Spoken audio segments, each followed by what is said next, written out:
I saw, oh, is this mic working? Not yet.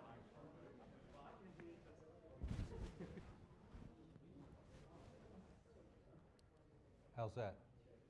That better? Yeah. Perfect. Hi everyone. I saw quite a lot of you at the conference. Wave your hand if you're at the conference. It was amazing to see you all there. I went home on such a high. What did you think? It was pretty good? Yeah, really good. Yeah, it was fantastic. The people from industry that came said to me afterwards how impressed they were by the students. And I said, man, our students are fantastic. Probably all students around the country are fantastic, but particularly our ones. And they just really had no idea. So I think that was exciting for them to see you and how proud I was of you all. And those that put a poster on, wow, that was fantastic. In fact, do you want to just say a word or two about your poster? Oh, I mean, you can put it up on the screen. Yeah, if you can. And the person that came number 2, who was that? Who was that? The quantum person. Not here? Okay, all right. So yeah, just introduce yourself. I don't know if we can get the poster up on the screen, but hi, I'm Pepsi. I have done officially award-winning research into how to break into the airport. Oh, that's fine.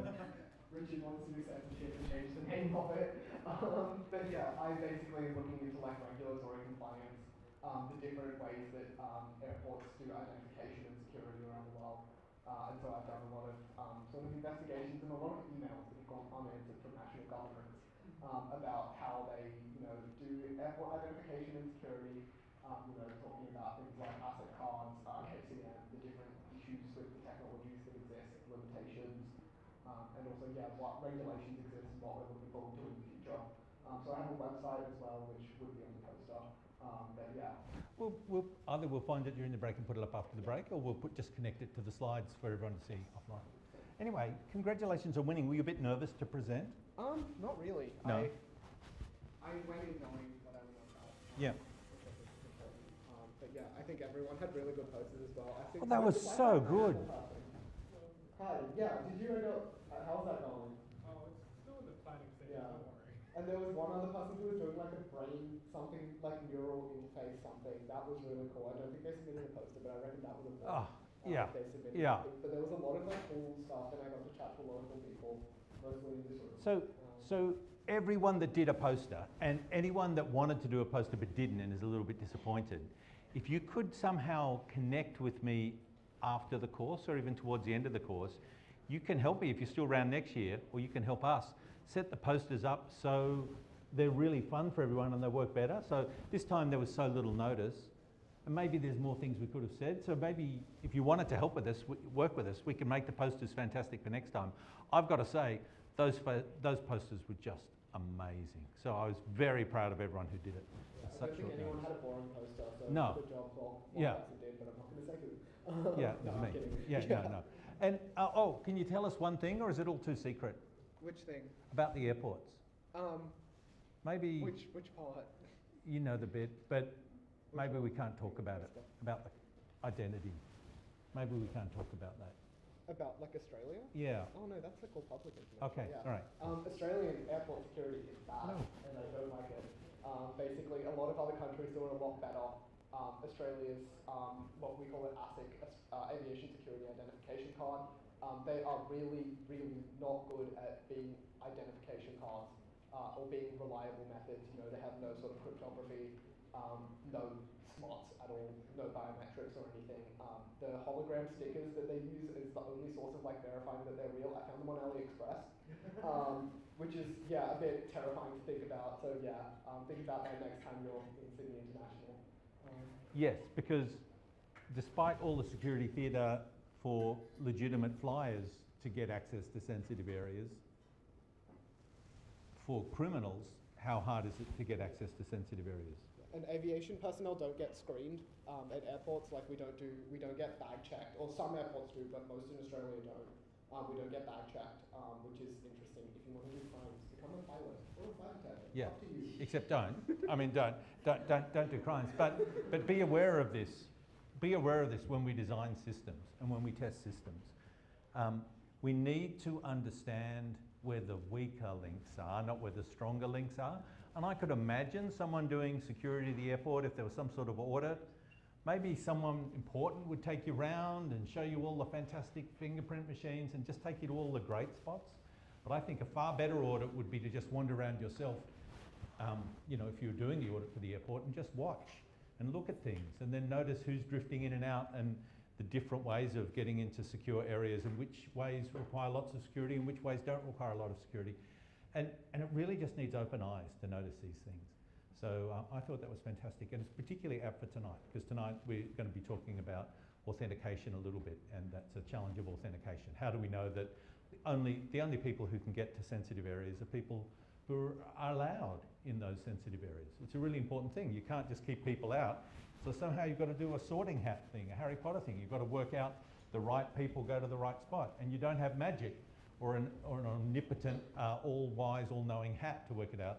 We've got to rely on other mechanisms, and as we'll see when we look at them, they all have challenges, so it is a tricky issue. Now, yesterday was a public holiday, and I hope everyone had a terrific holiday. How nice that you have yesterday off, and also next week is a holiday as well. Or not a holiday, but at least a gap in some things.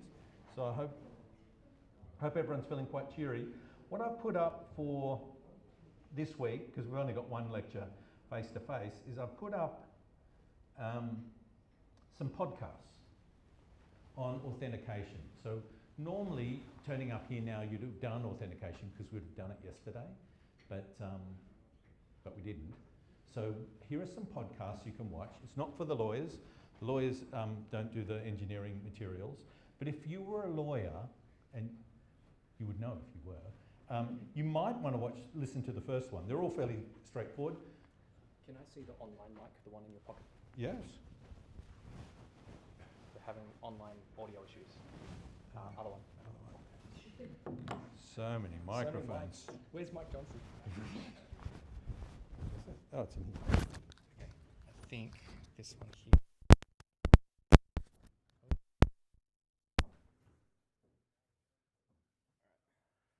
How's that? How can we tell if that's working? I'll tell you when the start shouting. Oh, okay, fantastic. So they didn't get to hear the first part of the lecture, the online people? Yeah, it's just extremely quiet. Oh, because it was in my pocket. They were using the micro. Oh. So I hope that they've turned it down. Oh, okay. All right. Yes. And it's the case, isn't it, John, that Echo 360 is now recording the audio? Is that right? So is that right, Chris? Do we know that? It will be, anything that comes through the system up the bottom. Yep. Will be recorded through Echo. Perfect. So if you're at home, and I'm really sorry that the sound wasn't good for the first few minutes, if you missed it and you wanted to hear that sound, you can just go to Echo 360, and although the camera work might not be good, the audio should be fantastic. Fingers crossed. In fact, what we thought people could do online if they wanted was just have Echo 360 turned on and stream it through Echo 360 if that's possible. Do we know if that's possible? Not yet. Not yet. Okay. So 1 week, our plan is, because the streaming in here is so bad in terms of reception, that we're in the process of arranging for Echo 360 to be streamed as well. And then you could just watch it on Echo 360 or take the best of both worlds and watch it on Echo 360 to get the good audio and take the video from John. So hopefully that will make things more pleasant for you, because it must be so annoying to have bad audio. I'm really sorry about that. What I was just saying before is there are podcasts you can listen to for the Monday lecture. And they're all about authentication, and they're podcasts that we recorded during lockdown. There was 1 year where we couldn't see the students. It was very, very sad. And these were for some postgraduate students, and we recorded podcasts, and I'm really glad we did. And so I'll revise the first one slightly today, the one that I think it'd be worth law students listening to, because I sort of want to revise that a little bit. Let me just go back, but mainly we'll be doing today's material, which is week 5, Tuesday. Okay. Congratulations to everyone who came to the conference last week. Yes, again, congratulations. What an amazing conference. So many people are so happy with that conference. Lots of famous people are happy with it and really impressed. with you guys, and they will get more involved next year and help us even. So next year we can do an even bigger and better one for students. So anyone that came along, had a good time, found it useful or helpful in any way at all, please put your hands up to get involved with it next year. You can be on the organising committee or do something. Let's just make it bigger and better and help more and more students. And it was fantastic to see so many other former and senior students who came back to help as well. It was just terrific. Insiders number 2, just going to say, just start off by finishing off insiders. We talked about insiders last week in the Tuesday lecture, and then we saw The Truman Show. And I did just want to, and that was so good. And we're doing another good film tonight. Just to remind everyone, there was some really interesting analysis that came up during our discussion of The Truman Show. If you haven't seen it, you should see it. It's such a good film. And someone pointed out that there was a sort of an insider's dimension to the show, which was, from Truman's point of view, all the trusted people around him, all the people inside his circle, were actually conspiring against him. And he trusted them because they were insiders. And Peter Weir, the director, even played on that a little bit with one of the guys, his best friend, saying, but if people are tricking you, then I'd have to be tricking you, Truman. And then, if you remember, it pulls back and all the words he's saying are being dictated by Christo up in the moon in the sky. So that was the ultimate insider attack. And poor Truman, how could he work out and defend against an insider attack? It's so hard. But interestingly, and we had a really good discussion about this, you would think this whole setup is really vulnerable to an insider attack. You would think that Christo and the whole premise of the show could be ruined by just one cast member, one crew member, one legitimate mechanic or person on the inside. Just one person would have to say something or do something to Truman and it'd be blown. So they have to, every day, every person, everything in his life, everyone has to be good. And we did see people breaking in and trying to ruin it, but of course they were the traditional security sense. They were all outsiders breaking in, parachuting in or jumping out of a birthday present or something like that. All the insiders were being all really good and nice, and it was only outsiders attacking. That's such a traditional approach to security. Yes? I feel like the other reason that it worked is because if someone tells you everything's scripted, you're just living on a show, you'd probably think they're a bit insane as well. Yeah, it was a big jump.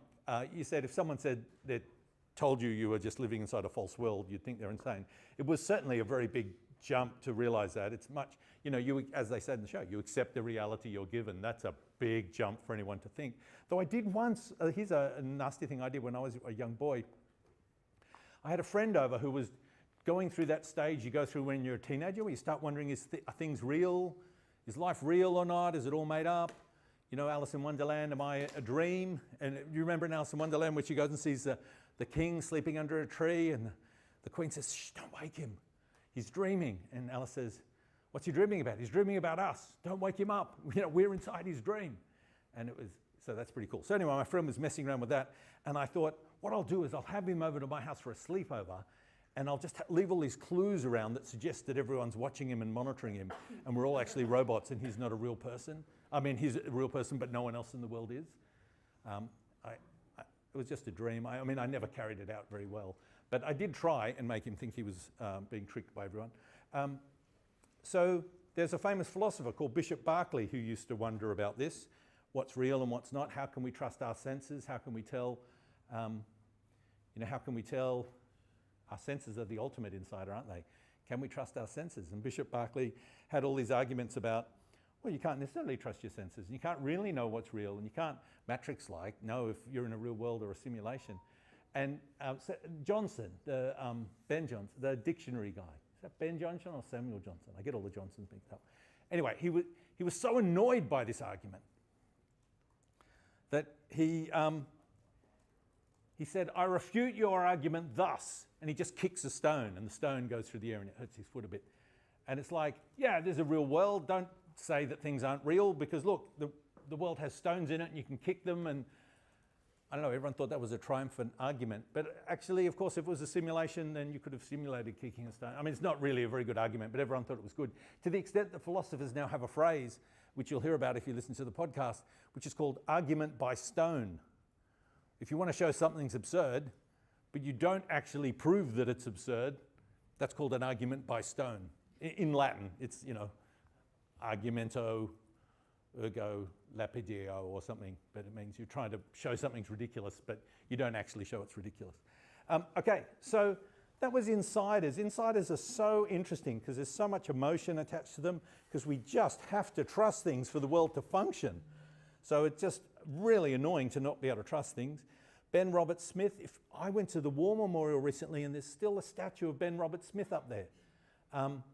And the people that tried to whistleblow on him got in so much trouble and so much public hatred and attacked by so many people because there were people inside his unit and they're supposed to be defending him and you know, and standing up for him. And there was a lot of anger and annoyance by people that people weren't defending him. So he's Australia's most decorated living soldier, the War Memorial said. So that's an interesting thing. Go to the War Memorial and take a picture next to Ben Robert Smith's thing while it's still there. East Timor, the Witness K thing. Witness K, I think, worked for ASIS, Australian Secret Service, or he worked in the intelligence community. He knew about the East Timor bugging, and then he discovered that the foreign minister at the time, after leaving politics... Should this be up there? Oh, yeah. Thanks, Chris. How do we... Oh, it's just that slide there. I had it all ready to go. I just didn't move it across. There we go. Alexander Downer, after retiring, got a very cushy job advising Woodside Petroleum, who were the people that benefited from the spying operation on it. And this person was so incensed by this, they tried to whistleblow on how the Secret Service had been helping, essentially, Woodside Petroleum's interests against the interests of East Timor. But because they were talking about Australia's Secret Service, it all got very, very messy because we just hate insiders and the laws against them are so intense. So poor Witness K is never allowed to be named. He did tell a lawyer about it, who he got to defend him ultimately, the former Attorney General, I think, for the ACT. His name's Bernard Collier. And then he got charged as well with secrets, and they had all these secret trials that no one was allowed to know that these people, their names, or that they were being tried, or the evidence against them, including the people being charged, weren't able to see the evidence. It was quite weird and very strange. So that's just an example, I think, of the intensity with which people respond to insiders. So just do be very, very careful. If you look up Bernard Collery, I just looked him up again. Again, it's a very carefully written web page, but in Wikipedia, but there's enough there for you to realise what happened and what went on. And recently he was given a pardon, or do you know the story there, Larry? They were just said they'd never proceed with charges against him. Yeah, I think the charges were dropped, but one of them had already settled, so I think they'd already Yes. been... Yes. Because the Witness K himself had already settled. It was Yes. Bernard Colliery who was continuing to contest it, and it was dropped against Bernard Colliery, but I think there was a sort of secret settlement, so who knows what happened, yeah. But the other thing... Oh, I'll bring you the mic, Larry, yeah. Talk near you. The other thing worth saying is that there is, and we talked about them in more detail in the law seminar, but there are whistleblower protections. The problem is that they're very narrow in the intelligence service. So going to IGIS, thank you. Going to the Inspector General on Intelligence and Security, that's generally speaking okay if you follow the rest of the logic of the Act, but going to pretty much anybody else, including Bernard. and including the Prime Minister. You can't actually tell the Prime Minister. No, that's fair enough. Yeah. Wow, well that's crazy. Who would have thought... You don't need to hold that, you've already... who would have thought that we'd pass legislation making it really hard to whistleblow, and that the people that would be affected by the whistleblowing are the people that pass the legislation, and it's really, really, really strict against people that want to whistleblow against them. Who would have thought? So it's very interesting when there's little leaks. I remember when people are being charged and held prisoner, but we can't even talk about it, which is something you sort of associate with totalitarian regimes. They get given letters rather than names, so there's witness this and witness that and witness K. There was a story once that we found out about one of these people by accident because a court schedule was leaked. Do you remember that story? There was someone who was jailed and we didn't even know they were jailed or being tried, and somehow some court document got leaked. Nigel, Yeah. That was witness X, Y, Z. I'm not going to remember. Yeah. Witness millennial. Don't know. Okay, anyway, insiders are very interesting, and it's interesting to find out about them. And so there's a double-edged sword of whistleblowers and having humans in the loop. We really like having humans in the loop because it stops all sorts of things that are unnoticed by systems. We quite like having a human there as a fail-safe, but the problem is as soon as you've got a human in the loop, they'll make their own decisions, and we saw that in the War Games opening sequence. Humans in the loop decided not to launch on the basis of the evidence available. So it makes your system, well, it increases either type 1 or type 2 errors while trying to remove the others. Here's a fun one. Oh, you can actually still see it, I found. So let me just go to it. Here's the podcast.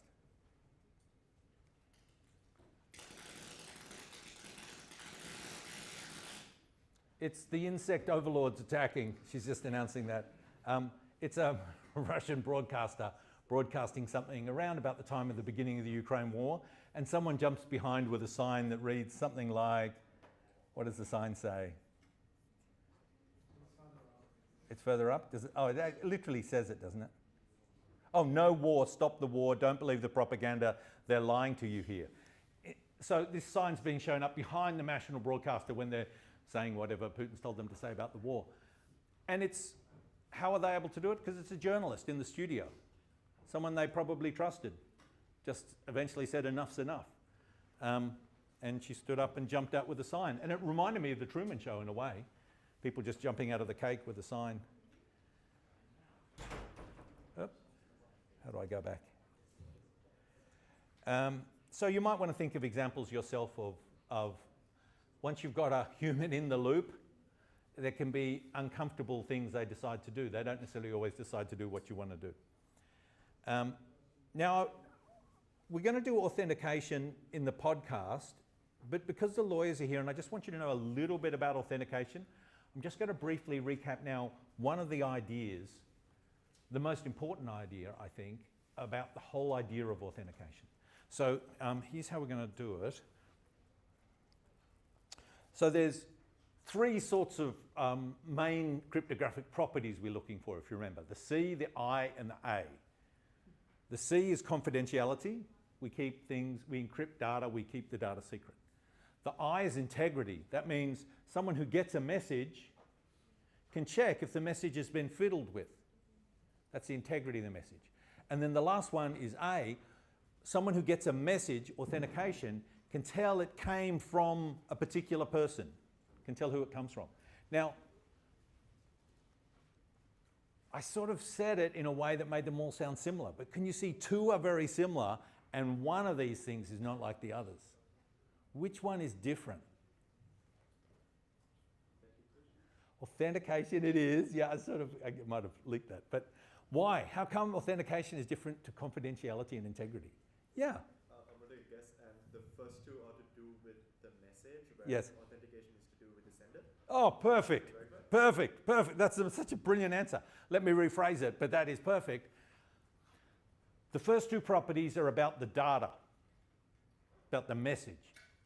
The last one is about the sender, or to paraphrase, or to generalize, the last one's about the real world. Two of them are about data, one is about the real world. And it turns out computers aren't very good at anything to do with the real world. So let's imagine, remember the opening of War Games where they're in the bunker in that cellar down below and they get a message in, this is a code 3 alert, get ready to authenticate, and they do all this stuff, and then the message says, all right, now program in these targets for this attack plan R or something, and they program the targets, and then it says, now launch. And remember the person in the bunker, one of the people, the captain, decides not to launch. And if you wanted to summarize what's going through his mind, it's, I'm getting all these messages coming in, telling me what's happening in the real world. But it could be a mistake. I'm in a bunker. I can't see the real world. But I'm now having to make a decision about the real world. I'm uncomfortable to do that. I want to get the real world on the phone or on the RF. Does everyone remember that? Okay, that for me is a microcosm of the whole, what I call the fundamental problem of computer security. This problem underlies everything, This is the problem that we face in computer security. Computers all live in the bunker. The computer is literally those not literally. I want to get a t-shirt that says literally. I think that would be so funny. I don't know if it'll actually say literally. No, just joking.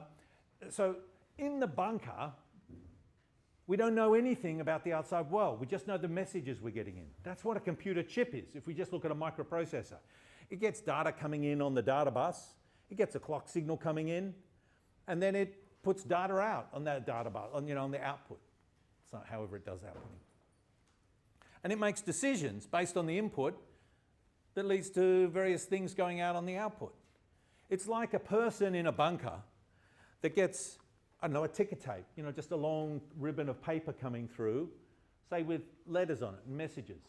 In the War Games film, it's a voice speaking. That's not necessary, of course. And of course, in real world, it's just ones and zeros. But let's suppose those ones and zeros are ASCII and it's all ASCII encoded. So it gets a tape in, it looks at the tape, and then it's got some actions it can do. Maybe it can send a tape out, or it can push a red button, or it can do something. That's what every computer chip in the whole world is. It knows nothing about reality. It's like the ultimate Bishop Berkeley thing. It has no idea what's happening in the real world, or even what the real world is. You know the idea of a brain in a jar? Do you know that sort of idea? You could take someone's brain out, you could put it in a jar, and if you changed all the inputs around well enough, you wouldn't even know that you're in the jar. It's like you don't even know if you're in a dream. The Matrix literally made that philosophical thing into a film. They're brains in jars, and they don't know if they're in the real world or not, because if you mimic all the signals well enough, then how can the brain tell? All the data coming into the cellar, into the bunker, is exactly the same as the data that would be coming in if you were in the real world. You can't tell. There's no magic, oh, this is real and this isn't. There's no, oh, it's got this accent or that accent. You just don't know. All you're getting in is data. So, yeah. Ask your question. If you say like the brain signals is what our brain interprets the world is, does that mean what we see right now? Like for example, I'm seeing you. Does that mean that it might be an illusion? Of course, yeah. You're seeing me. Might that be an illusion? Of course, yeah, it might be an illusion. Absolutely, it might be an illusion. And, in a way, that's what Meta is working on with their whole thing. How can they seamlessly start sending, there's a big fat bandwidth pipe going into your head through the visual cortex. How can we start sending signals and data down that? Absolutely. There's just this thing that there's no way you can know, and kicking a stone doesn't tell you. You just actually can't tell.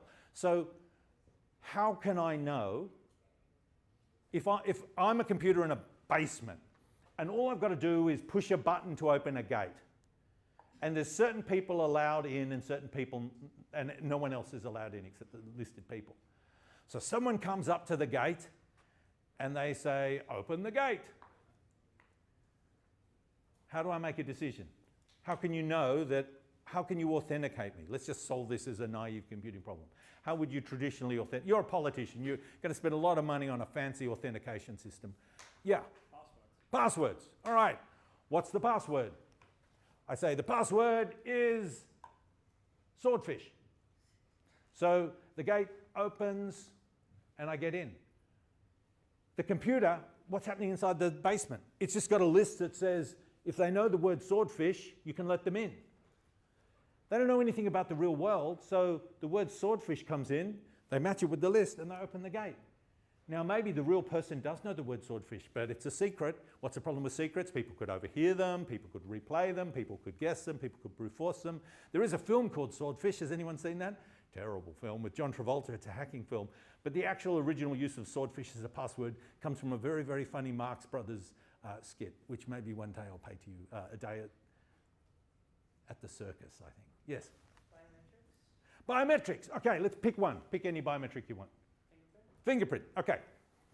So I walk up to the fingerprint sensor. I push the my fingerprint on the fingerprint sensor. The fingerprint sensor has what's called a transducer on it. It takes real world phenomena and converts them to data in some way. So I don't know, it scans it, it measures things, it does something, some magic happens. It might even have a little microprocessor inside. And the transducer unit that I've put my fingerprint on eventually sends a stream of data out. I'm sitting in the bunker. Or it's you, you're sitting in the bunker. On the tape coming in is a stream of data. You've got a stream of data, you've got a list on the wall of the stream of data that corresponds to the person that's allowed to come in. You hold them up, it matches, you push the button, the door opens. Do you know anything about the real world? No. Someone could have snipped that wire, matrix-like, and just be feeding that signal back into you. Maybe someone watched the last time someone stuck a fingerprint on and they recorded the message, like in war games he did with the audio signal. And then when next time they want to get in, they just replay that signal.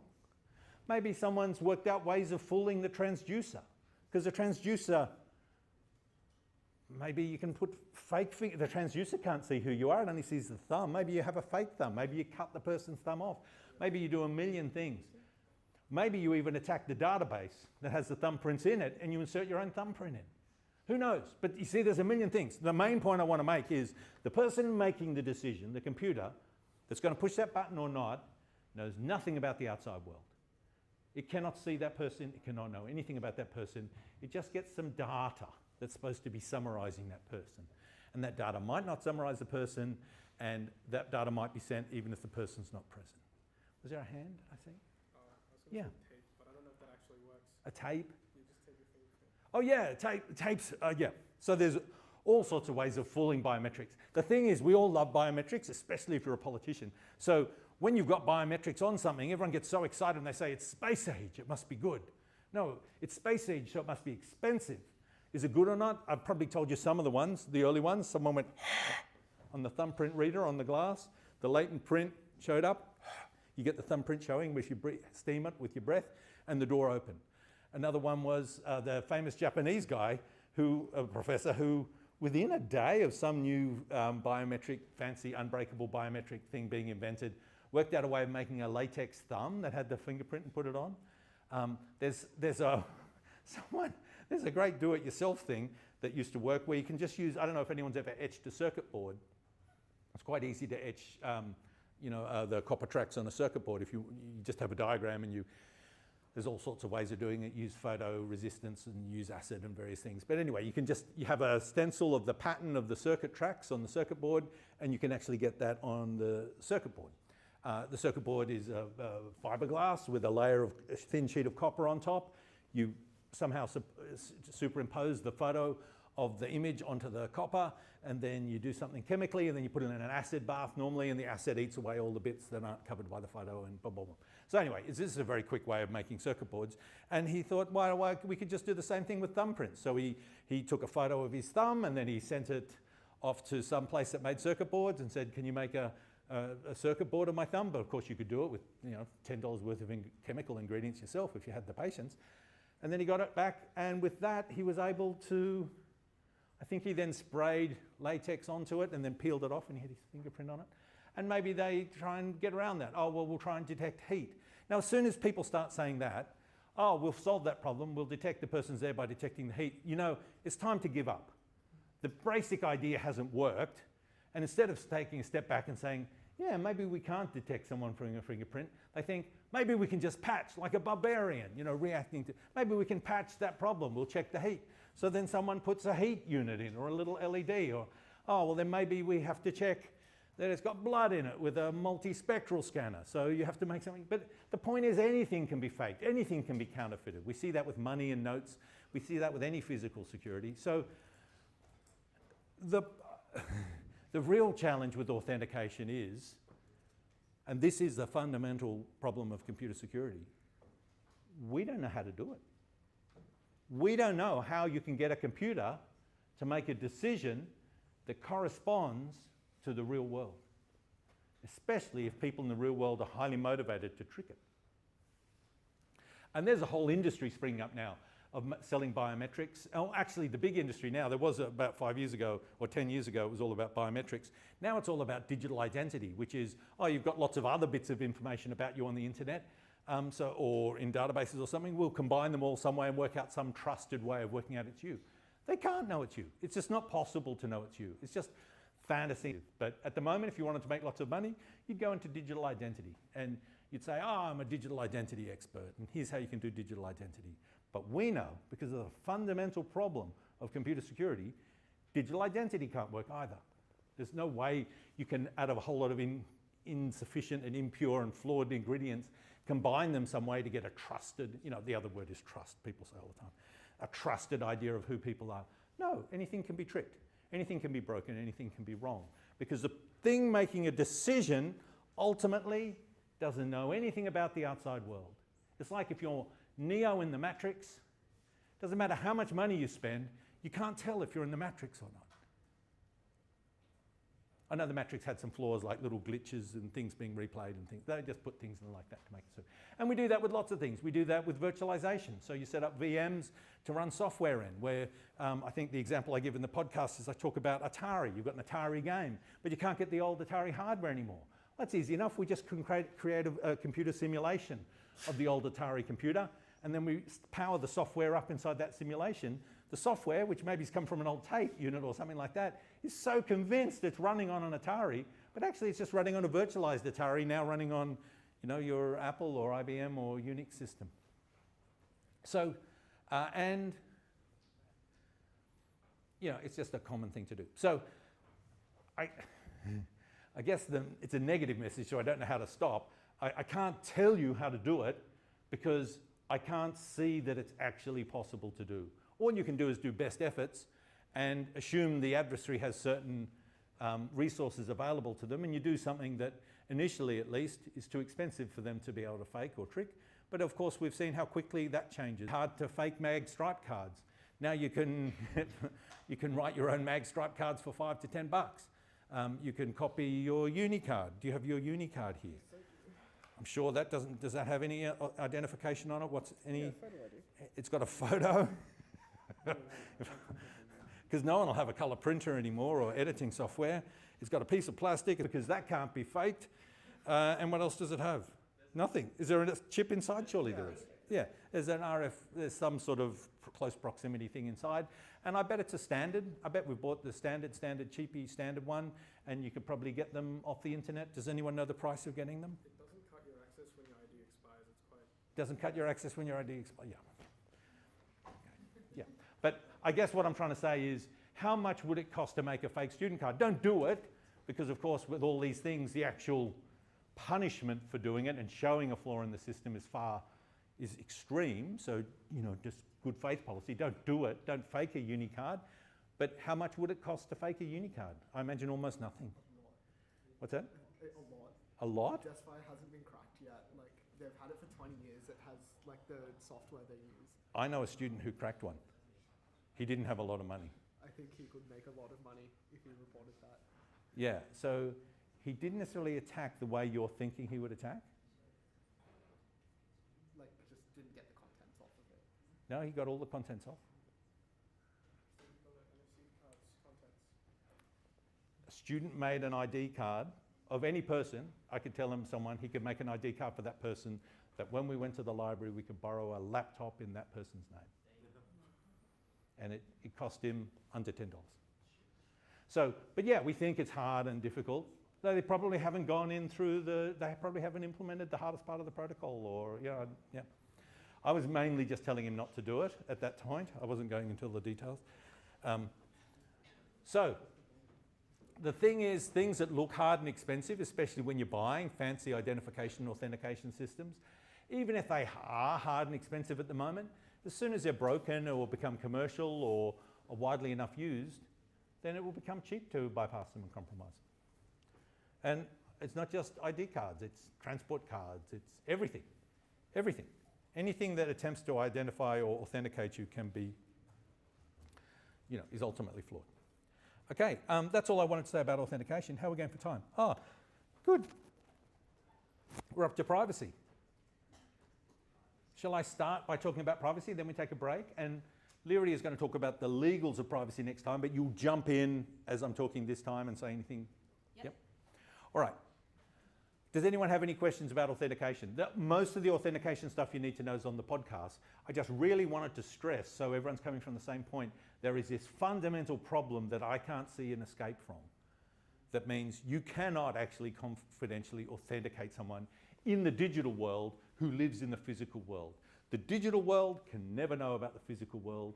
All it knows about is data artifacts produced by devices in the physical world. those devices are flawed, those artifacts can be copied, replicated, duplicated, whatever. It never sees the real world. It doesn't eyeball you and say it's you. It just sees some numbers coming in and compares them with some other numbers. Okay. So privacy. Privacy is tricky.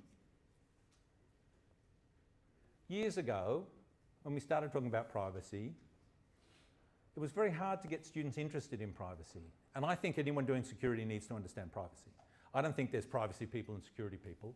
I think the people building the systems and securing the systems really deeply need to understand privacy, because I think privacy is one of the assets you're normally trying to protect in a system, and compromising privacy is a security attack. So you really do need to understand the implications of privacy. Can I jump in there? Yeah, go. So I did a research project a while ago, and this was actually a really interesting difference between Australia and the UK and Canada that were the comparison jurisdictions. We're doing interviews mostly with sort of law enforcement and related agencies, so agencies in government that work around law enforcement. And one thing we noticed in the language that was being used is in the UK and Canada, people would talk about security and privacy. Yes. So they'd use an and they'd link both together and be very clear that these were related concepts. In Australia, they never did that. They were still talking about security or privacy, like there was a choice to be made. So I know you say that, you know, your point is they're related, and I agree with you, but I just think it's important to bear in mind that not everyone always says that, and there are, Yes, that's right. Our position on privacy is unusual, though I think society is now catching up. So I think it's less crazy to say it now than it used to be. I think just based on what gets into the news and what gets reported, there is now a genuine feel amongst many people in the population, certainly many reporters, that actually people's privacy is important, and attacks on privacy are as bad as attacks on your bank account, or attacks on national infrastructure, or attacks on other things. And we've seen attacks on privacy that are clearly cyber attacks. So we'll have a break in a sec. Just before the break, I want to tell you a story. And this is about the Primark abduction. I don't know how to pronounce it. Anyone from Britain here that knows how to pronounce this, the name of this shop? Primark? Yes. I was going to ask about what you just said about security and privacy. Yes. Isn't there some argument to be made that from a technical perspective of like how you make cybersecurity systems, that there is some trade-off between privacy versus security? There's trade-offs between everything when you make a system. Yeah. And let's never adopt a technical view. Let's never say technically. We're interested in security.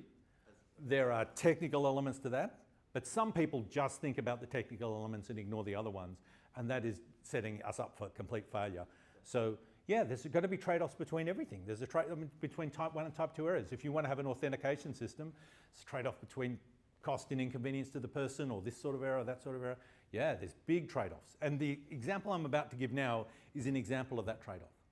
So in the Primark case, and I'm thinking, unless anyone corrects me on the pronunciation, for the point of view, oh, your hand? It is Primark. Primark, well done.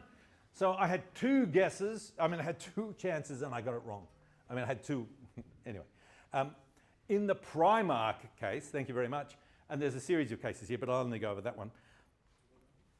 A little girl was in the shopping centre with her, in a Primark shop, with her mum. She was young, she was a toddler. And the mum could hear her, and the mum was in the next aisle buying something, and she was talking and laughing, and then the mum couldn't hear her. So the mum walked around looking for her, becoming increasingly frantic. And the last thing she could remember was she was just playing with some teenage girls who were making a giggle and things like that. She rushed to the store owner, and I might have some details wrong here, but you can look it up because it's very well documented. But the things I have wrong are not relevant to the story. She went up to the people. They're saying, "Don't worry, it's all fine, but everyone's a bit worried because there's a famous case, the James Bulger case. You might remember that. Oh no, you wouldn't. You're too young. Don't look it up. It's very distressing. It's an awful case, but there was a case where James had been abducted, and so the whole police, everyone's all primed up. Everyone's just thinking, uh-oh, we don't want another James Bulger case. So she went to the store owner, and the store said, she'll be fine. But anyway, they went and looked on the closed circuit TV footage, and there was footage of two girls walking out holding the kid by the hand, walking out of the store. So they went ballistic. They called into police, the Met swung into action. Every single policeman, I imagine, in London heard this on the radio and just dropped whatever they were doing. And people started searching like crazy. They grabbed surveillance footage from all the nearby shops and streets and roads and things like that and started searching to try and track where the people had gone. I think at one point they worked out they'd got onto a train. They couldn't work out which into the underground, but they didn't know where they were going. But anyway, essentially it was this massive mobilisation effort.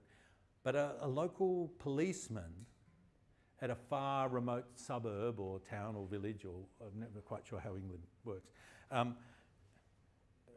so two girls, the description of the two girls, and reminded him of two girls from the local school, I think, that often played truant, you know, wagged school, and something about them. Maybe they'd played with a kid before or something. Anyway, it just made him think, sounds a bit like them, and they're always truant. So he went to the park where they always hung out and found them there playing with the kid.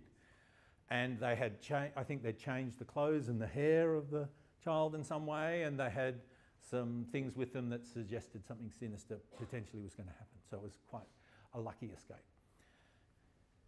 So at the exact instant everyone is looking for this abducted child, you can completely understand that the police would really like to have a camera on every train, on every street, in every park.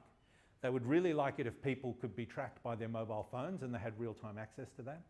They would really like it if there was just massive surveillance everywhere, because it's clear that if you had massive surveillance everywhere, it would be very hard for this abduction to have happened, and it would have been easier to catch them. Now it turns out they were just caught by normal policing rather than surveillance, except they did have the footage of them walking out of the shop. But it could have been that this surveillance yielded a lead and could help people find the case. Now, when you are driving next or on a road next, and I practiced it coming here tonight, I want you to look at all the telegraph poles. Have I talked about this already? Look at the telegraph poles. Telegraph poles, it's weird, we don't run telegraph wires on them, we run power on them. Look at all the power poles. I'm particularly thinking of the wooden ones, the treated pine or whatever it is. Treated something. These big, enormous poles. As you drive along, some of them are dead upright, but some of them are weirdly and sometimes disturbingly leaning one way or another.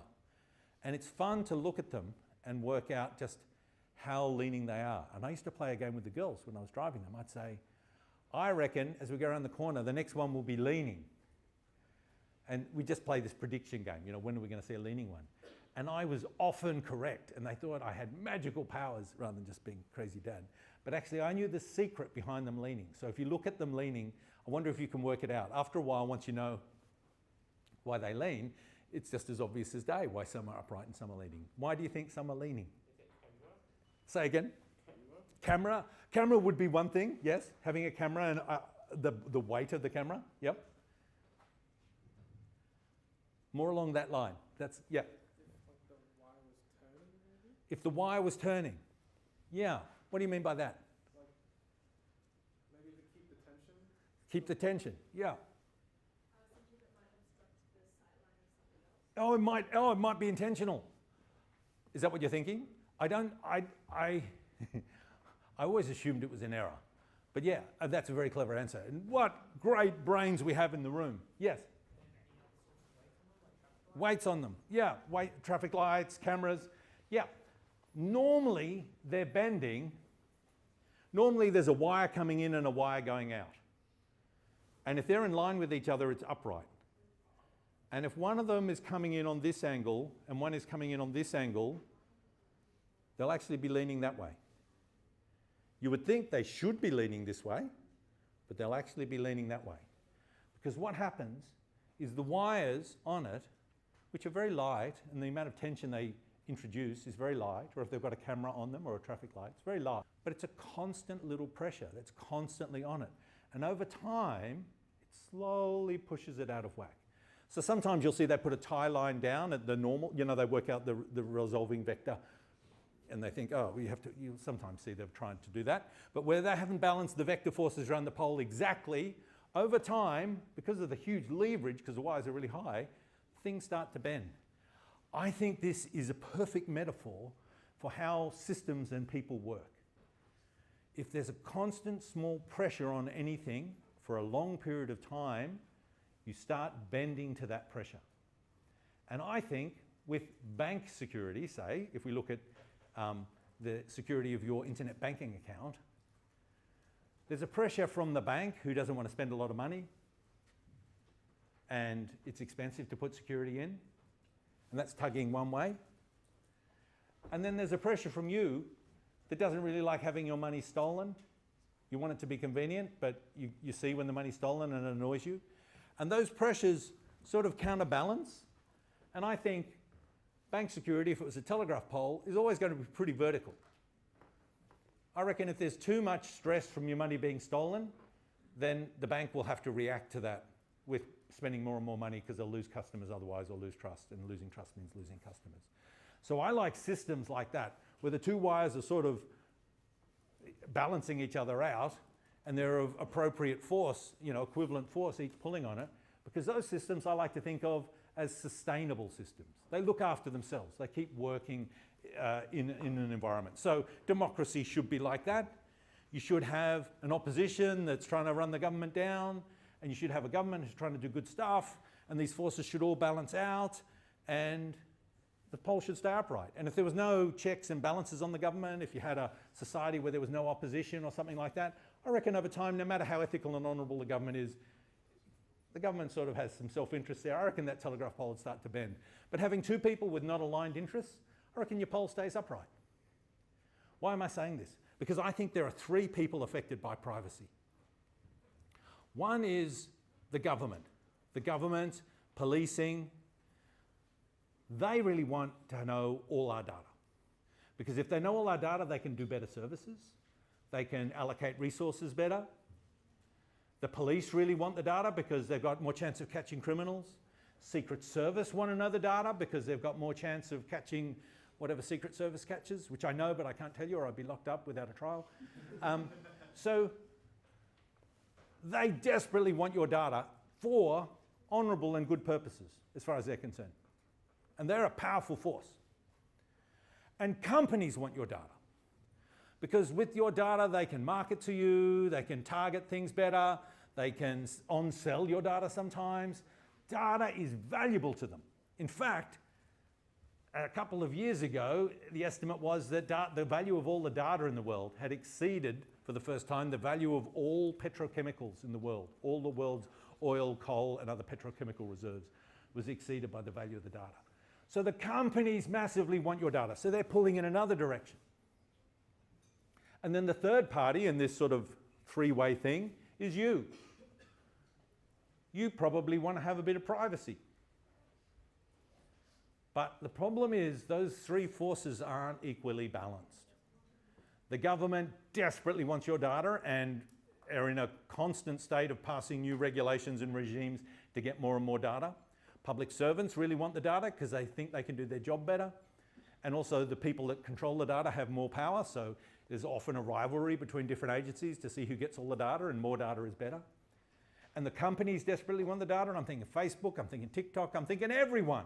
They'll do anything they can to get your data, and Apple's trying to stop Facebook getting it, and Facebook's really cross about that, and it's a war of data. And people, yeah, privacy's okay, I guess. People don't really care so much. So this is my concern about privacy. Unlike most security, I don't think privacy is at the moment a self-balancing system. I think at the moment, because people don't value privacy enough and don't really see what they're losing when they lose their privacy, losing in a way you can never get back, I think that we are in a dangerous situation.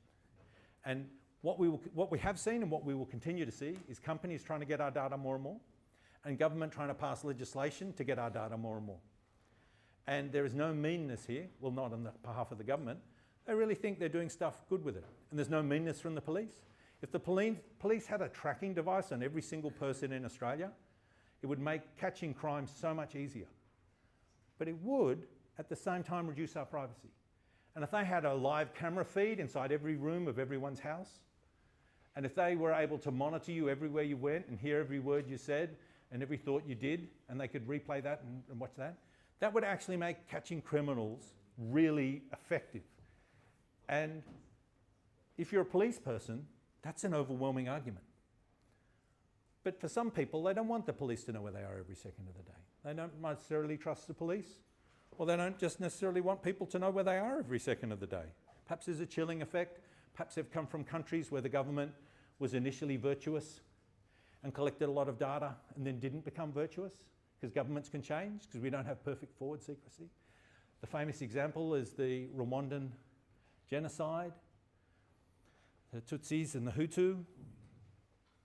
National identity cards mention what race people were, which group, not race, which ethnic group they belonged to. It was on the card because a politician clearly thought it's useful if we collect this data on all our citizens so we know who's in which group, so we can make sure that the power is fair and we can make sure we look after, you know, minorities better. And, you know, it's just more useful data to us. What could be bad about knowing more about our citizens? And I have actually down here a card, and then what would happen, and we've seen this in, I think it's happening in northern India, or did a few weeks ago too, people would stop the buses. Sure, I put the card, here's an actual person. Get the people off the buses, and then depending on what was written on the card, you're either shot or not. So, although it's really nice for the government to know lots of data, and people probably felt like that before the Second World War, when people had lots of data on their citizens, and then the Germans rolled into each country, and they could use those databases to work out who was Jewish and who wasn't. And in the countries that had worse databases, it was actually slightly safer to be Jewish, and you could escape faster. There's a famous story about how when they were coming into Denmark, taxi drivers would just run to the telephone book. They'd just pull a taxi up to the nearest telephone box, grab a telephone book from the telephone box, and look through, trying to find someone with a Jewish-sounding surname who was roughly near where they were, and then they would drive to that house, grab that person and drive them down to the docks, and then go to another one. So knowing the data there helped the people rescue people, but knowing the data there was a disaster if the people didn't get rescued in time.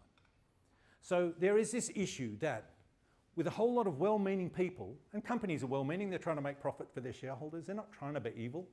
I mean, they probably are trying to make their millionaire, billionaire people more millionaire and billionaire-y, but in a way that's good. I mean, if we didn't have billionaires, how could we have space tourism for billionaires? I mean, the world's clearly better from that. So I don't think anyone's being deliberately nasty, but the consequence is, I think all over the country and all around the world, telegraph poles are leaning in a bad way for privacy. So we're going to talk a bit about privacy after the break and start exploring the issues behind privacy and just some of the thinking about privacy to hopefully get you thinking about it and encouraging others to pull a bit to keep those telegraph poles vertical. Yes? Google's motto used to be don't be evil. Yes, Google's model used to be don't be evil, and the accountants didn't like them having that. They had to change it. Yeah, that's right. Okay, let's take a break.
It's lovely to have everyone here. Hello. Is it working? Yes. It's funny because I listened to the, I was listening to the podcast. I was listening to the, hey Chris. I was listening to the podcast, checking it was good for you, and it just reminded me of how things were when we were in lockdown. It was so awful. But we've passed lockdown by a couple of years now, and I've got a lockdown case study. We did a pandemic case study a couple of years before the pandemic came, and I think that helped us all be prepared. And one of the films I was going to show that year was Outbreak. There's a couple of good pandemic films, but one of my favourites is Outbreak. And I just figured it was off and I couldn't show it. So we've gone quite a long time without showing it. But there's a couple of good reviews that have come out recently of the pandemic response worldwide and in Australia. Richard Holden's done an economic analysis. I don't know if anyone's seen it. He's a great professor. So would you guys be interested if we started to look at the pandemic and started analysing that, or is it still too close? Close? If it's too close to anyone, send me a message, because it was actually very traumatic for lots of people. Well, for me too. It was a traumatic time. There are lots of cases, and I've only mentioned some, and I haven't done the recent one in the Blue Mountains with the Qantas pilot, or the pilot that murdered that couple, where the guy was having an affair near the Snowy Mountains, and just got caught because there was some surveillance footage of number plates that just pinged his car. There's just so many stories like that.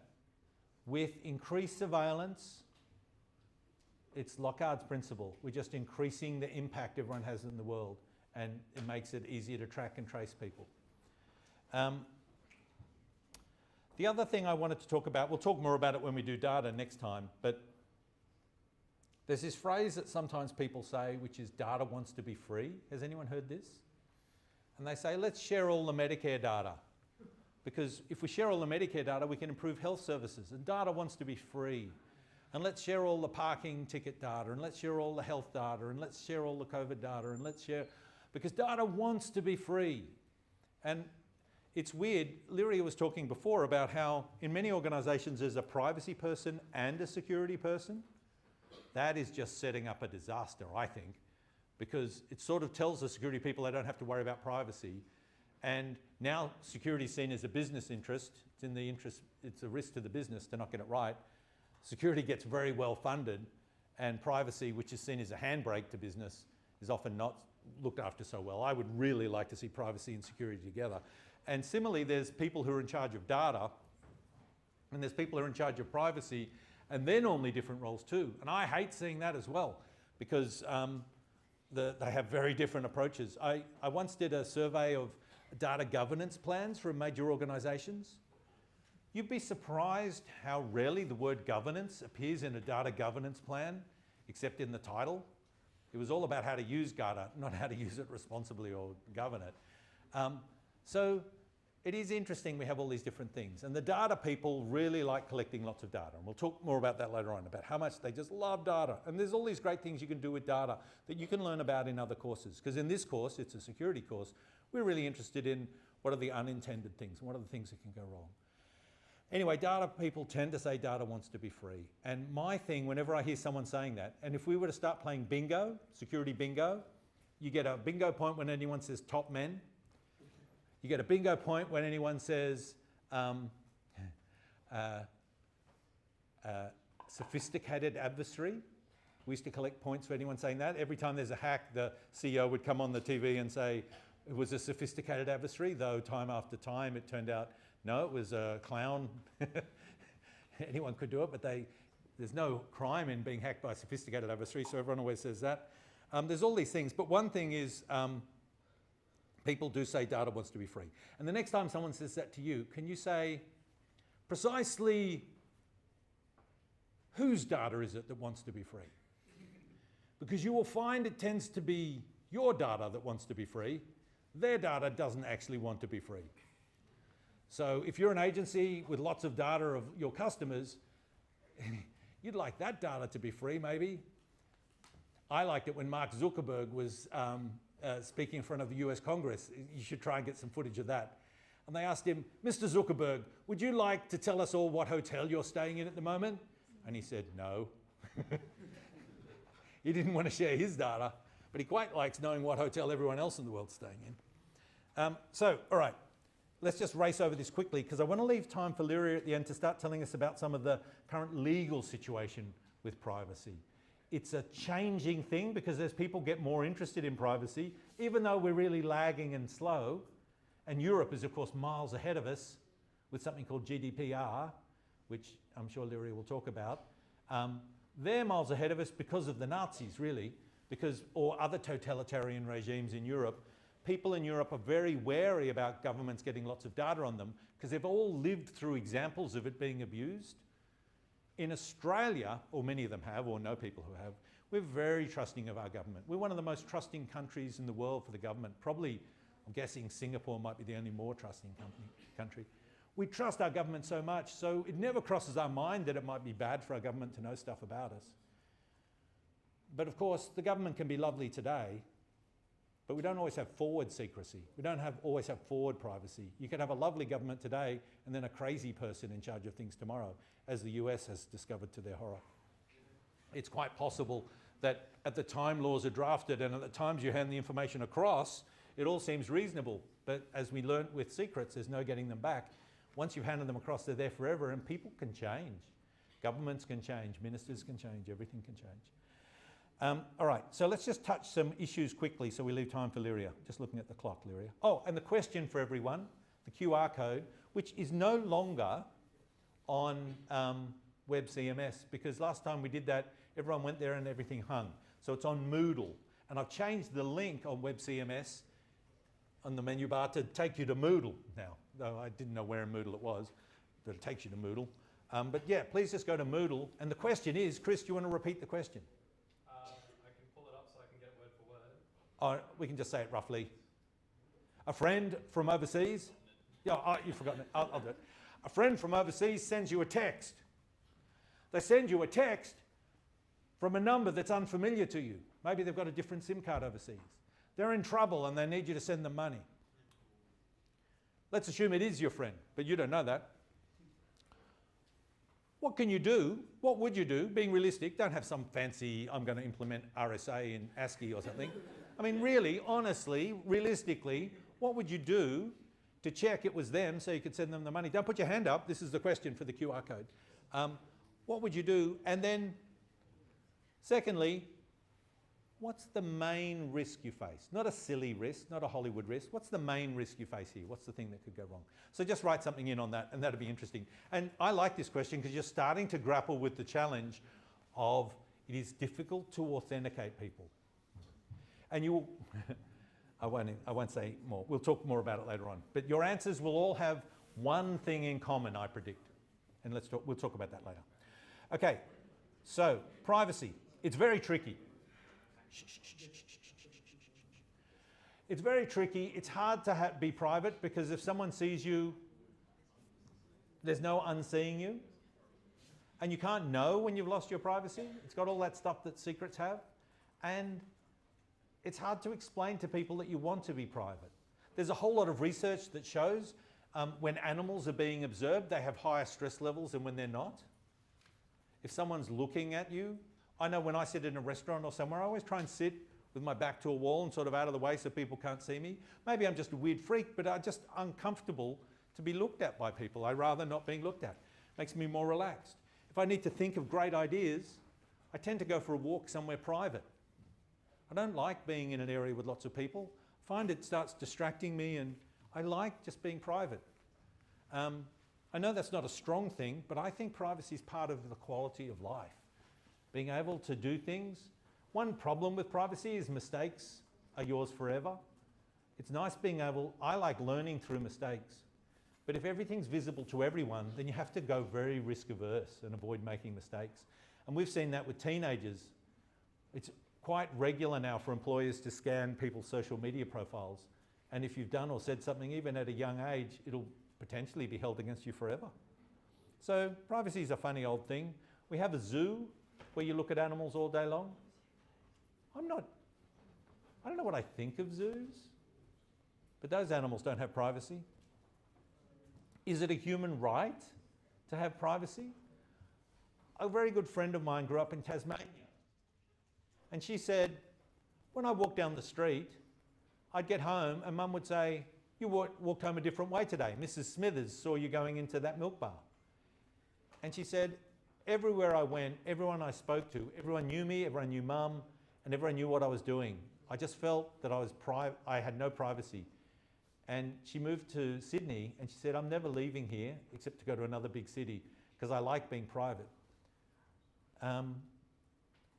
You probably trust the government, because I know many people who have gone into politics, and a really large number of them are really ethical, honourable people trying to do the right thing.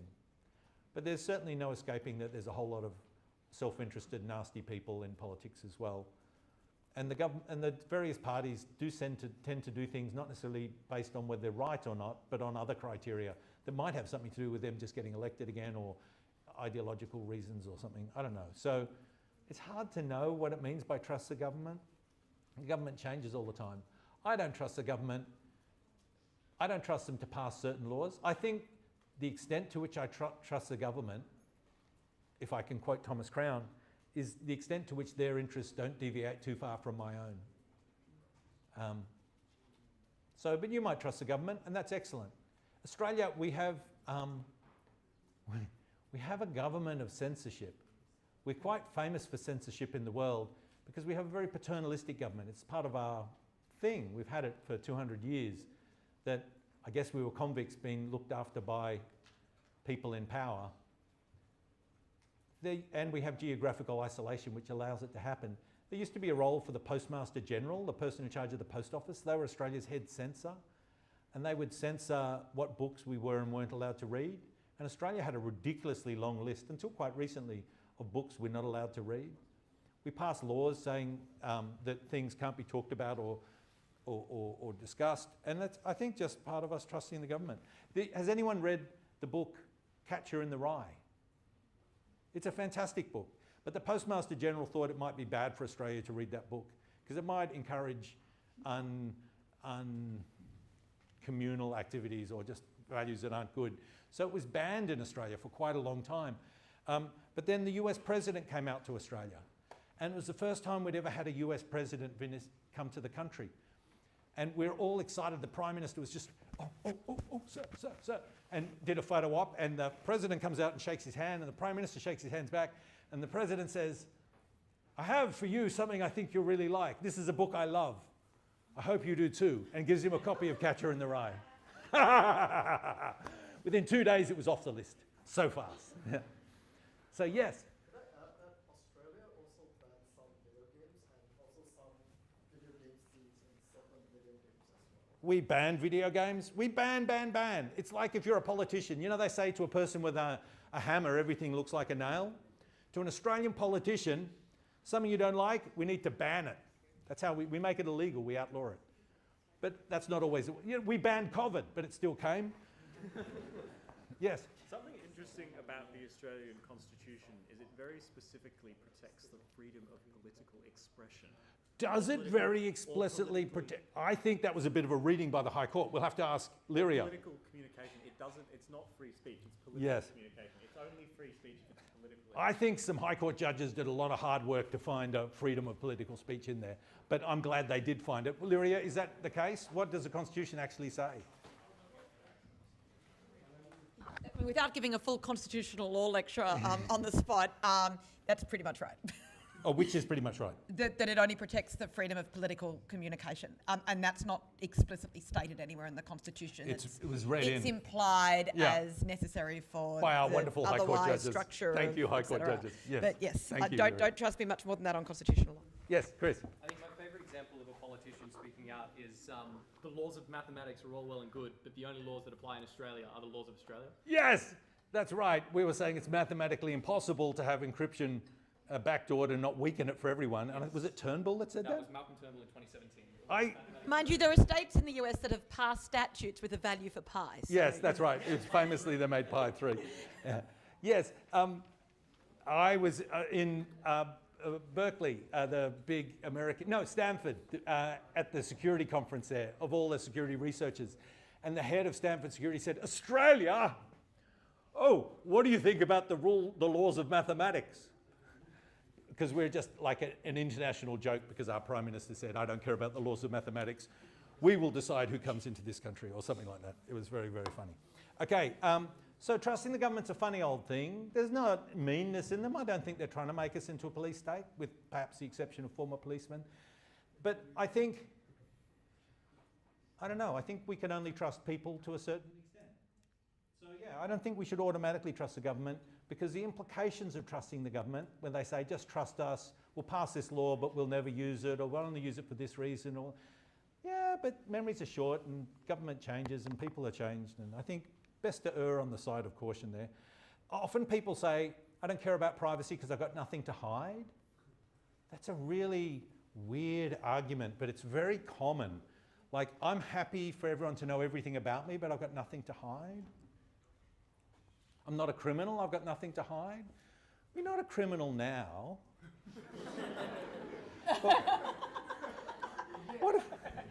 What if they passed a law saying you weren't allowed to travel more than 5 kilometres from your house? And they had health advice that said probably if we limited travel to 10 kilometres that would do it. And they said proudly, the police ministers told me it'll be easier to enforce if we make it 5 kilometres. And although there's no medical support whatsoever for making it 5, we're making it 5. And everyone in my government that supports this lives within 5 kilometres of a beach. And they quite like having the beach less popular now. And some people, my dad was potentially dying of cancer and was more than 5 kilometres away from me. My daughter was more than 10 kilometres away, had just moved out of home. So if we drew the 2 5-kilometre circles, they didn't quite touch. So what if they pass laws that are really horrible to refugees, and you want to shelter some refugees or shield refugees? What if they start passing crazy laws about nuclear power stations or your right to protest? And you think, actually, I find these laws a bit offensive, but now they're illegal. So if everyone knows where you go and knows your mobile phone number and you're constantly tracked and they've got behavioural analytics on you, which were gathered in the period of time that you were a law-abiding citizen, then doing anything unusual or abnormal now, anomaly detection can find you. So, for example, if you were the guy or person that wanted to be witness K and whistleblow that under Alexander Downer, that the Secret Service did something that was really repulsive to another nation state and really benefit a company that he's now got a cushy job in after retiring, and you wanted to tell that to newspapers, but it had been made against the law and had been banned that you weren't allowed to even tell anyone about that, maybe you'd still want to tell it. But if at that point the government knew everything about you and knew where you went and had all your Opal data connected to your identity and could work out where you travel every day at a certain time and things like that, and they could work out every journalist you knew or had ever met by your intersecting circles and Facebook profiles and things like that, and then a journalist publishes a story, can they work backwards to work out who was near that journalist? We could track the journalist, we could track all the... Can they work backwards to work out who that person was? Well, no, if you've had privacy up until now. But if you haven't had privacy up until now, at the instant you decide that you want to take a stand or do something different, I don't know. So I think privacy's quite good. I also think catching criminals is quite good. So as someone said, it's a balancing act. But it's a balancing act that should have a vertical pole. It's not a balancing act that, you know, if they put a camera on every person and everyone was constantly tracked all the time, we'd have no crime. But what sort of life would we have? Is that a hand up? The mic is falling down here. Oh, thanks, John. I hate this microphone. It always falls off. You know what my dad used to say? He said, if a man gets bitten by a dog, the dog should be put down. But if the same man gets bitten by the same dog twice, the man should be put down. This microphone's fallen off an awful lot. I think me grumbling about the microphone's wearing pretty thin. Yes? Was there a hand? Hand? No hands. Okay, so privacy. The idea is, I think we assume tranquility. We assume nothing's going to change. But it's quite possible that the situation we're in when the data's collected will be very different than the situation we're in when the data's used. Once the data's collected, there's no going back. FBI fingerprints. Oh yeah, I'll just quickly mention this very funny story. The FBI in the, I'm making this decade up, but let's say it was the 50s or 60s, used to allow to sort of make everyone not frightened of the FBI. Schools could do an excursion to the local FBI office, and they could see how fingerprinting works. They could have their fingers printed. They could jump around. They could beat up criminals. They could just, I don't know, do all sorts of things in the FBI headquarters.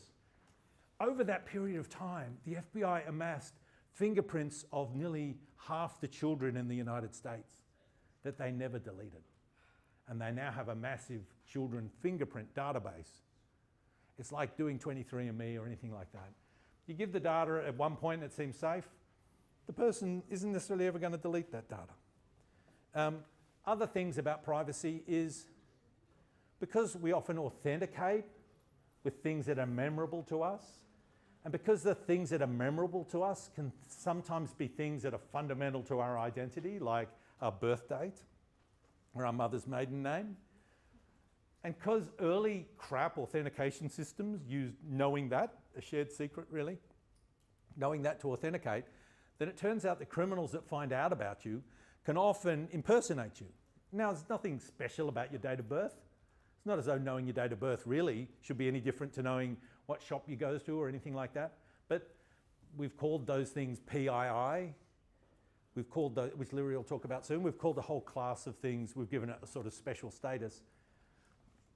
And those things, if the criminals get them and you're still on systems where you can authenticate just knowing that data, or you can do a password reset knowing that data, then you can be attacked. So privacy can lead to other things happening, other compromises. And the last thing probably I wanted to say was just to talk about the panopticon. So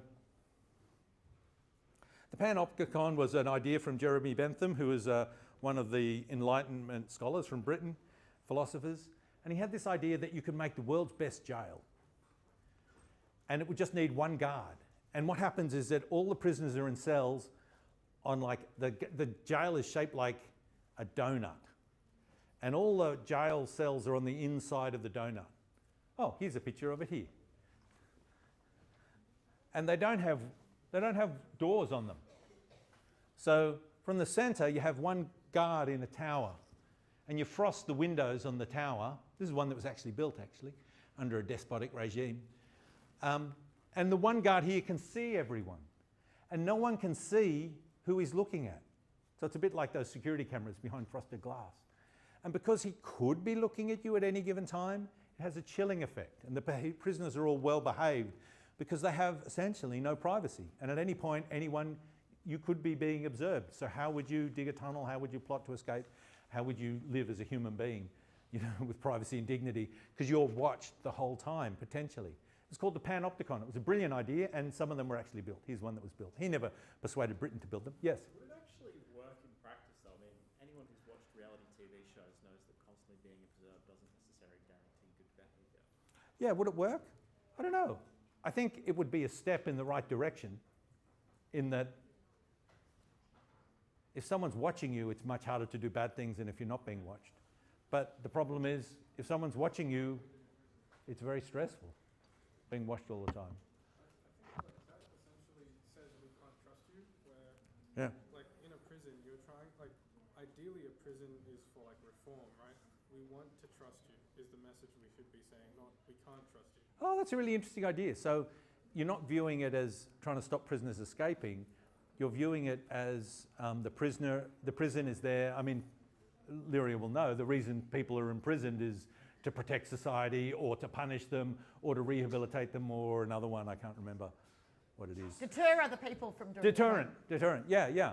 And so, yeah, if it's a rehabilitation one, that's a really nice point. It won't help. I think I can see more hands, but I think I won't do them because I really want to hand over to Lyria. Lyria, what do you have to say to us about privacy and in Australia? Okay, I'm just going to switch computers. And while Lyria's switching, can I say the film tonight is fantastic. It's the first time we've ever shown it in 20 years. It is Roman Holiday.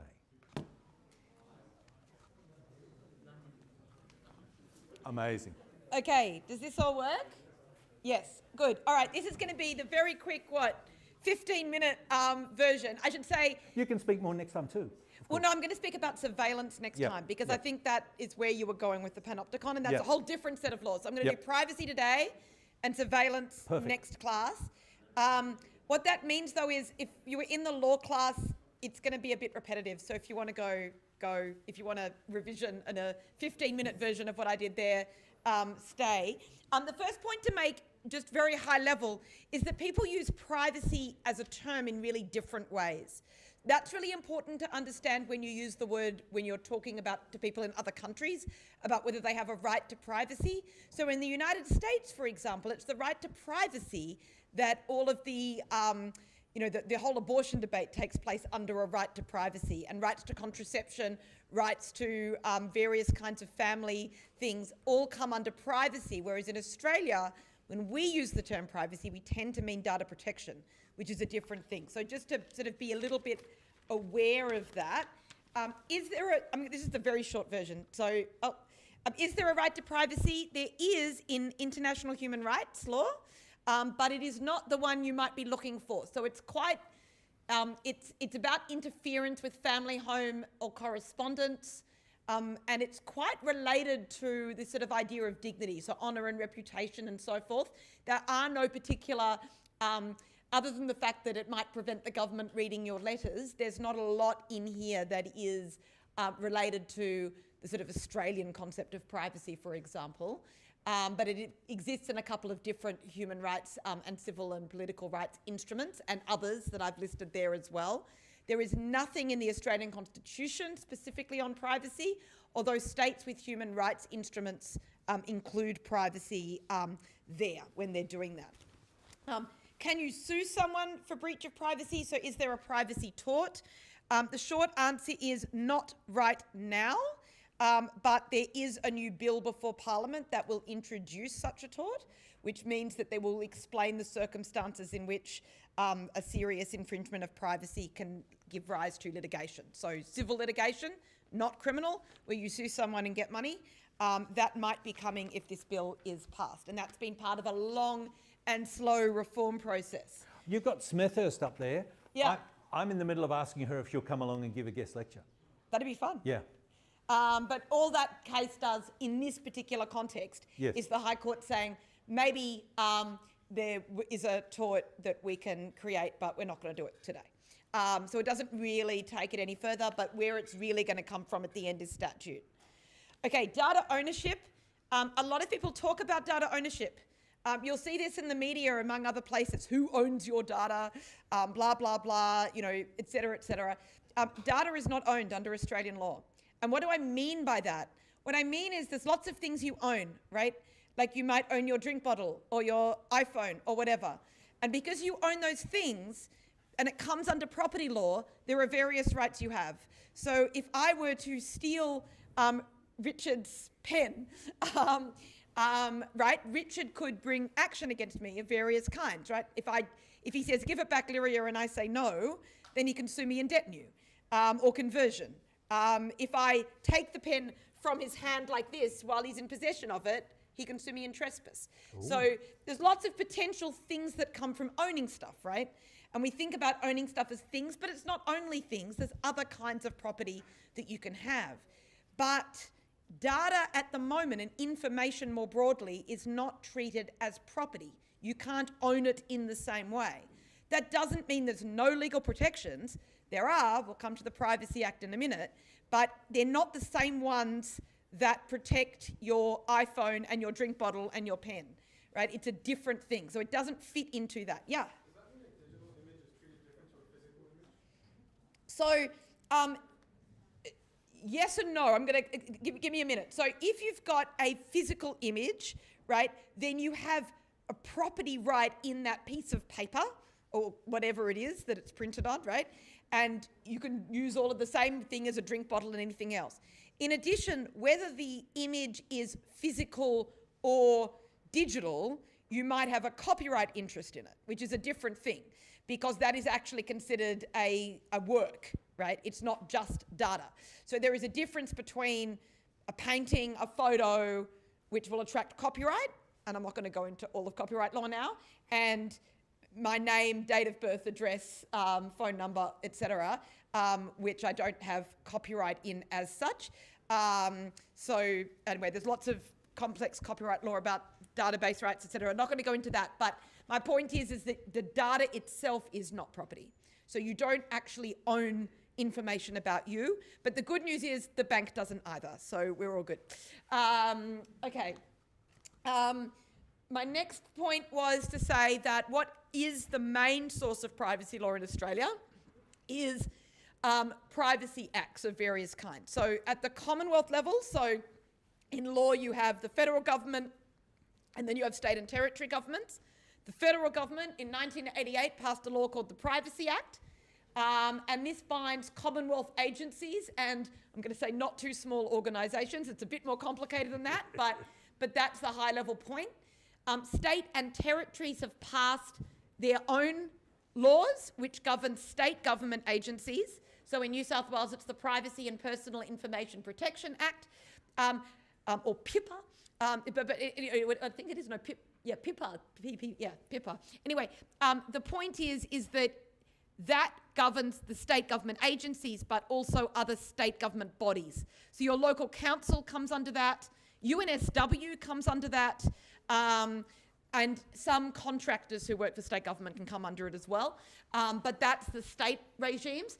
There are some states that have a lot less than that, and that's South Australia and Western Australia. Western Australia has already got a proposal for a law. South Australia is a bit behind, but we might see something soon. And there's other laws, like I'm not going through everything. I'm not saying this is all the laws, and I've put some other ones down the bottom of those slides. And the slides, I should say, are on if you go to the Laws 3040 bit once it's released, you'll be able to see the slides if you want to download them. So don't bother copying out everything. So who does the Commonwealth Act apply to? So agencies, so this is government bodies, including ministers, government departments, etc. It also applies to the AFP, although they have specific exceptions under the Act. They're broadly covered by it. And organisations is the word they use for essentially the private sector, corporations, but not small businesses, which have an annual turnover under 3 million. And I should say it's more complicated than this slide. There are exceptions to the exceptions because, of course, there are. So if, for example, you're a small business whose job is data broking, as an example, then you are covered even though you're a small business. So it's complicated. Richard. What about political parties? I guess they're covered. No, political parties are not covered. They don't have a specific exemption, do they? They do. Wow. I know, it's funny that. So they can do all sorts of things with data completely outside any of this kind of regulation. There's other categories of data that are covered for some things but not others. So employee data is an example of that. It's not covered generally under the Privacy Act, it's covered under some parts of the Privacy Act. So it's complicated, this is very simple, but there you go. It covers personal information, which any of you who've done any data science will see as a really crazy, stupid definition that has no clear line. But essentially, information or an opinion about an identified individual or an individual who is reasonably identifiable. So, yeah, re-identification right there, whether the information is true or not and whether it is recorded in a material form or not. What I will say there in particular that is important to note is that it's not limited to private information. So people often say, oh, that's published on the internet, so you have no expectations under the Privacy Act. Beep, beep, wrong. So if an organisation that is regulated by the Privacy Act collects data online by scraping things from the internet, they are still bound by the Privacy Act. That doesn't mean they can't do anything with that data, but it means that when they do something with the data, they have to follow the rules, if that makes sense. And there's another category of sensitive information, which is subject to slightly tighter regulation than personal information. Okay, so the way the Act works, and you can look it up if you want. As I said, I've got a link in the Laws 3040 bit of the to be released fourth module, is that it's all in what organisations have to do is in the Australian privacy principles. You can read through those, even if you don't want to read through the whole Act. It's in a schedule to the Act, and they're relatively readable.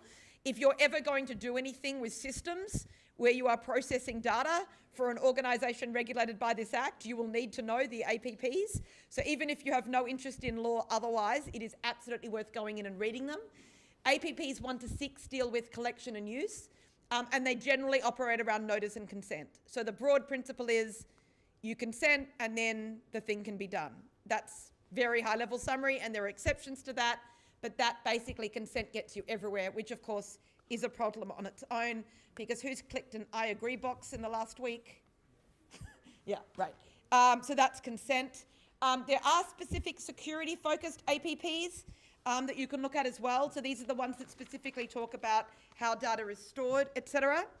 I'm going to skip through this because I know I'm nearly out of time. Oh, the other thing that is really important to know about is data breach notification. So this is the requirement that comes up when there's been a data breach, personal information is lost, it's out there, the bad guy has it, and what do you have to do? And if it is an eligible data breach, you do have to notify both the regulator, which is the Office of the Australian Information Commissioner, and those who are affected by the breach. The difficulty, if we're talking about Richard-type cynicism on all of this, is it's only an eligible data breach that falls under the regime if a reasonable person would conclude it is likely to result in serious harm. Now, the two problems from that, one very high-level problem is the decision is made by the corporation who's caught up in the data breach, so their interest is in it not having to be told to the world and affect their reputation. And the second thing is they don't know. So when you say reasonable person would conclude it's likely to result in serious harm, they might be able to guess based on people like them and what would happen to them if that data was released, but there's lots of people in different circumstances for whom the release of that data might have a lot more harm than it would for the people making the decisions. So I'm not saying data breach notification isn't good, it broadly is, but it certainly doesn't cover, we only hear about the data breaches we hear about. We don't, someone has actually collected data, and journalists did, about all the data breaches that are really happening. And there's a lot more than we hear about and we'll do publicly. We can talk about that next time too when we do data. Excellent. We'll do data. Yes. Just on that, I've actually done a pen test for the Office of the Information Commissioner and found an unsecured data breach section. And of course, that was not notifiable by any regards. Questions of whether it should be or shouldn't be, but another one where who would watch the watches. Yes. Yeah, right. So what happens, yes. And this is the same point, and we go through this in the Laws 3040 course a lot. There's a lot of regulators who are responsible for cybersecurity with really crap cybersecurity. Yeah. So that is a common problem, and Home Affairs is worse, I think. So yes.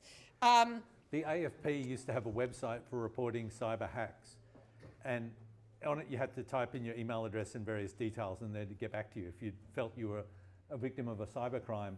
And they had a little thing under the box saying, please do not type any of the following characters in your response. Quote, question mark, backslash.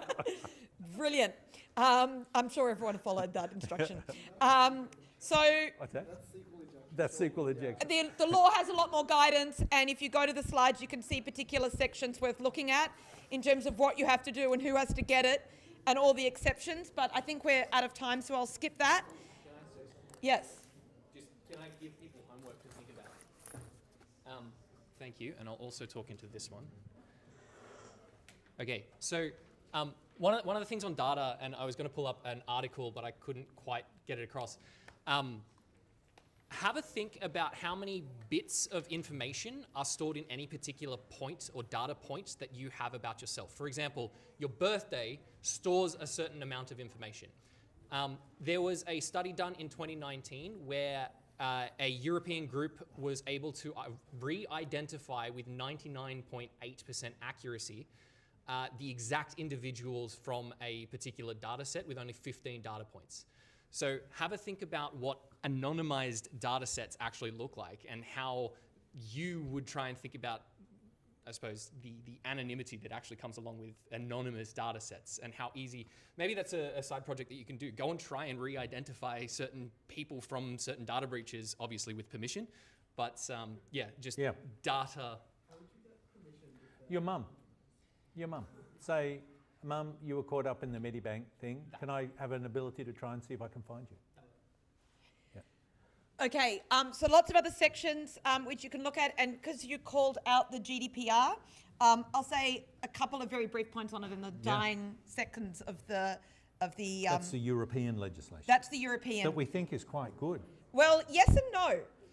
So the GDPR stands for the General Data Protection Regulation. It's a European law that covers the whole of the sort of EU. It has a lot of good features, and it's certainly better than our law, although I have heard it described as the best data protection law for the 20th century, and I think that's true. Oh, yeah. It doesn't really deal with what's coming. It's still consent-based, for example, which doesn't work. Now, the consent has a higher standard than Australia. So in Australia, the consent can be implied, whereas in Europe it cannot be, and it's quite a high level of what consent has to be valid. But it does do a lot of things that Australian law doesn't do. There are more documentation requirements, including impact assessments. There's additional principles that are not in the Australian legislation, things like data minimisation, things like privacy by design and privacy by default. It used to have much bigger fines than ours. Ours are now big as well, but there's a more complex process to get to them. Right to erasure, which is the right to be forgotten. So you'll often hear GDPR talked about as a better law. And in fact, when Australia was doing its privacy law reform process, it was constantly looking to the GDPR for ways to improve. However, it doesn't do all the things that we need to do when we're thinking about data uses going into, for example, AI. So a really good challenge to think about with privacy law, if you want another sort of brain sort of thing, is if you think about how large language models work, right? And some of you might have already done that in other courses, and I haven't got time to explain it now. But large language models have a concept of me. I know because I've asked them about me, and they can tell me stuff, some of which is true and some of which isn't, but is plausible. So there is a concept of me. Now, it hasn't got a data point for me, right? At no point is there a token in ChatGPT that says Lyria Bennett Moses, right? It hasn't got a token for me, but maybe it has a token for Lyr, which on some of the dimensions is near Ria, and then maybe Bennett is sort of, also near there on one of the many dimensions. So it has this sort of very loose concept of me. But how does privacy law deal with that? GDPR, Australian law, no one's really thinking about it. They are, in a sense, they have information about me, but it's very diffuse. It's not like a database entry that says Lyria Bennett Moses, this is her date of birth, this is where she works, etc. It's more like there are words related to law and technology that in some dimensions of the giant multidimensional graph is, near words related to syllables in my name. It's more like that. Yeah, it's not necessarily PII. Well, PII is the wrong word. Personal information is the right word. PII is a word that gets used in technical standards, not in law. But the point is that how would they even comply? They don't even know necessarily that they know stuff about me. Until I ask it about me, you can't tell. So there are really interesting challenges going forward about how we think about what the law should be in this area. There's a question from chat that's got basically the same gist of it. Is there a distinction made in data between data that's collected about you versus data that is you? For example, facial recognition, fingerprint, or DNA?